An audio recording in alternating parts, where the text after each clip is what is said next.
Hi friends, welcome to our channel. అందరూ ఎలా ఉన్నారు? నేను చాలా బాగున్నాను. మీరు కూడా బాగున్నారని అనుకుంటున్నాను. చాలా రోజుల నుండి వర్షాలు పడుతూ ఉంటున్నాయి కదా. ఇలాంటి టైంలో వేడివేడి మిర్చి బజ్జీ తింటే ఎలా ఉంటుందని నేను ఇంట్లో మిర్చి బజ్జీ చేశాను. సింపుల్ ఇంగ్రీడియంట్స్తో ఎలా చేసుకోవాలో చూద్దాము.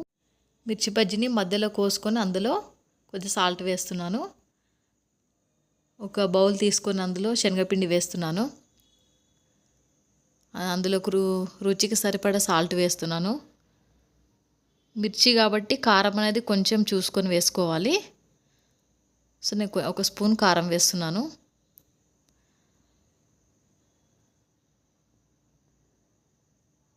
తర్వాత ఇందులోకి బేకింగ్ సోడా వేస్తున్నాను, కొంచెం ఫ్లఫీగా రానికి మిర్చీలు. తర్వాత ఈ 3 ఇంగ్రీడియంట్స్ని మంచిగా మిక్స్ చేసుకోవాలి వాటర్ వేయకముందు.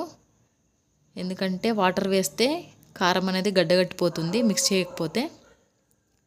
సో ఫస్ట్ మిక్స్ చేసిన తర్వాత అందులో కొద్దిగా వాటర్ పోస్తూ నెమ్మదిగా కలుపుకోవాలి. వీడియోలో చూపిస్తున్నట్టుగా నెమ్మదిగా కలుపుకోవాలి. కొద్దిగా వాటర్ వేస్తూ ఇలా ప్రిపేర్ అవుతుంది. ఒక కడాయి తీసుకొని డీప్ ఫ్రైకి సరిపడా అంత ఆయిల్ వేసుకుంటున్నాను. ఆయిల్ హీట్ అయిన తర్వాత మనం ముందుగా కట్ చేసుకున్న మిర్చీలు తీసుకొని పిండిలో వేసుకొని మిర్చి బజ్జీ వేసుకుంటున్నాను.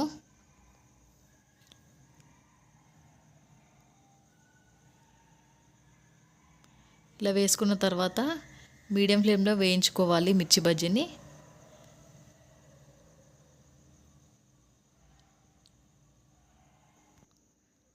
ఇది గోల్డెన్ బ్రౌన్ కలర్కి వచ్చిన తర్వాత తీసి పక్కన పెట్టుకోవాలి.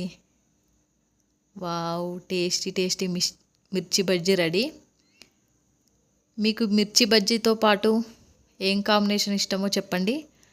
నేనైతే సాయంత్రము ఒక మంచి టీ విత్ మిర్చి బజ్జీ తింటాను, నా ఫేవరెట్. మీరు మిర్చి బజ్జీని ఎలా ఎంజాయ్ చేస్తారో కామెంట్ చేయండి. అండ్ ఫస్ట్ టైం మన ఛానల్ని చూస్తున్నారు, ప్లీజ్ సబ్స్క్రైబ్ చేయండి.